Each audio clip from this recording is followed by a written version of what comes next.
ഒരു ചോദ്യം ചോദിക്കട്ടെ? നിങ്ങൾ ഫിനാൻഷ്യലി സെക്യൂർ ആണ്? അതോ ഇതുവരെ വലിയ പ്രശ്നങ്ങളൊന്നും വരാത്തതുകൊണ്ട് ലക്കിയാണ്?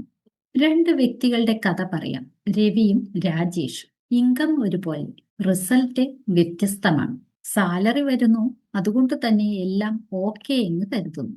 പക്ഷേ മെഡിക്കൽ എമർജൻസി വന്നാൽ, 10 ലക്ഷത്തിന്റെ മെഡിക്കൽ ബില്ല് വന്നാൽ, അവിടെയാണ് പലരും തകർന്നു പോകുന്നത്. അതിനുവേണ്ടി യാതൊരുവിധ പ്രിപ്പറേഷനും ഇല്ല. പിന്നെയുള്ളത് റിട്ടയർമെന്റ് കോർപ്പസ്. നിങ്ങൾക്കറിയാമോ നിങ്ങളുടെ റിട്ടയർമെന്റ് കോർപ്പസ് എത്രയാണെന്ന്? എത്ര തുക, എത്ര ഫണ്ട് നിങ്ങൾക്ക് റിട്ടയർമെന്റിന് വേണ്ടി വരുമെന്ന്? ഇല്ല. ഇതാണ് പലരുടെയും പ്രോബ്ലം. റിട്ടയർമെന്റ് ലൈഫിലേക്ക് കടക്കുമ്പോൾ എത്ര തുക നമ്മൾ കരുതേണ്ടി വരും എന്നുള്ള കൃത്യമായ ഒരു അറിവില്ലായ്മ അത് പലരെയും ഫിനാൻഷ്യൽ സ്ട്രഗിളിലേക്കാണ് എത്തിക്കുന്നത്. എന്തെങ്കിലും ഒരു അൺഫോർച്ചുനേറ്റ്ലി ഒരു കാര്യം നടന്നാൽ, ഇൻകം സ്റ്റോപ്പ് ആയാൽ, ഇൻകം കൊണ്ടുവരുന്ന വ്യക്തിയെ ഇല്ലാതായാൽ, ഒരു കുടുംബത്തിന്റെ അവസ്ഥ എന്താണെന്ന് ചിന്തിച്ചിട്ടുണ്ടോ? ഫാമിലി, അവരുടെ സ്വപ്നങ്ങൾ, അവരുടെ ജീവിതം, കുട്ടികളുടെ വിദ്യാഭ്യാസം, അവരുടെ ഭാവി, ഇതെല്ലാം തകർന്നു പോകില്ലേ? ഇന്ന് നമ്മൾ കാണുന്ന പല കുടുംബങ്ങളിലും ഇതൊക്കെ തന്നെയാണ് സംഭവിക്കുന്നത്. ഒരു ഫിനാൻഷ്യൽ ക്ലാരിറ്റി ഫോർമുല എന്ന് പറയുമ്പോൾ അതിൽ എമർജൻസി ഫണ്ട് ഉണ്ടായിരിക്കണം. ഏതൊരു അത്യാവശ്യം വന്നു കഴിഞ്ഞാൽ പെട്ടെന്ന് ലിക്വിഡിറ്റി ചെയ്യാൻ പറ്റുന്ന ക്യാഷ് ഉണ്ടായിരിക്കണം. ഇത് പലരും കരുതാറില്ല. രണ്ടാമത് വേണ്ടത് പ്രൊട്ടക്ഷനാണ്.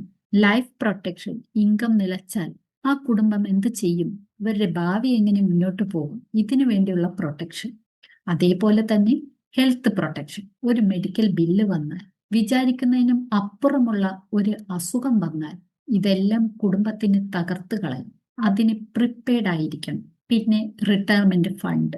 റിട്ടയർഡ് ആയാൽ ഇൻകം നിലച്ചു, പക്ഷേ നമ്മളുടെ ജീവിതം വീണ്ടും മുന്നോട്ട് പോവുകയാണ്.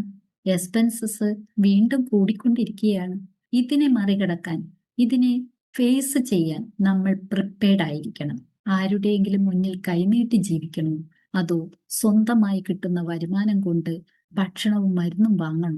അതിന് നമ്മൾ നേരത്തെ തന്നെ പ്ലാൻ ചെയ്തിരിക്കണം. എത്ര തുക നമുക്ക് റിട്ടയർമെന്റ് ലൈഫിൽ ആവശ്യമുണ്ടാകുമെന്നുള്ള ഒരു ക്ലാരിറ്റി ഉണ്ടായിരിക്കണം. ഇതൊന്നുമില്ലാതെയാണ് പലരും മുന്നോട്ട് പോകുന്നതും പിന്നീട് ഫിനാൻഷ്യൽ സ്ട്രഗിളിലേക്ക് ചെല്ലുന്നതും വൃദ്ധസദനത്തിലോ മറ്റുള്ളവരുടെ മുന്നിലോ ഒക്കെ കൈനീട്ടി ജീവിക്കേണ്ടി വരുന്നത്. ഒരു ഫ്യൂച്ചർ ഇൻകവും നമ്മൾ കരുതി വയ്ക്കണം. ഇൻകം ഇല്ലാത്ത സമയത്ത് ഒരു ഫണ്ട് ഉണ്ടായതുകൊണ്ട് മാത്രമായില്ല. നമുക്ക് കൃത്യമായ ഒരു ഇൻകം എല്ലാ മാസവും കയ്യിൽ കിട്ടണം നമ്മളുടെ അത്യാവശ്യ ചെലവുകൾ നടക്കാൻ. അതിനുള്ള പ്ലാനിങ് നമ്മൾ വളരെ നേരത്തെ തന്നെ തുടങ്ങേണ്ടതും ആവശ്യമാണ്. അങ്ങനെ ഈ 5 കാര്യങ്ങളെല്ലാം ഒരേപോലെ പ്രിപ്പയർഡ് ആവുമ്പോഴാണ് നമ്മൾക്ക് ഫിനാൻഷ്യൽ ക്ലാരിറ്റി ഉണ്ടെന്ന് മനസ്സിലാവും. നിങ്ങൾ ഫിനാൻഷ്യലി സെക്യൂർ ആണോ അതോ ലക്കി ആണോ എന്നറിയണമെങ്കിൽ ഫിനാൻഷ്യൽ സ്കോർ എത്രയെന്ന് മനസ്സിലാക്കുക. നിങ്ങളുടെ ഫിനാൻഷ്യൽ സ്കോർ അറിയണമെന്നുണ്ടോ? താഴെ കാണുന്ന ലിങ്കിൽ ക്ലിക്ക് ചെയ്ത് നിങ്ങളുടെ ഫിനാൻഷ്യൽ സ്കോർ വെറും 10 മിനിറ്റ് കൊണ്ട് മനസ്സിലാക്കൂ.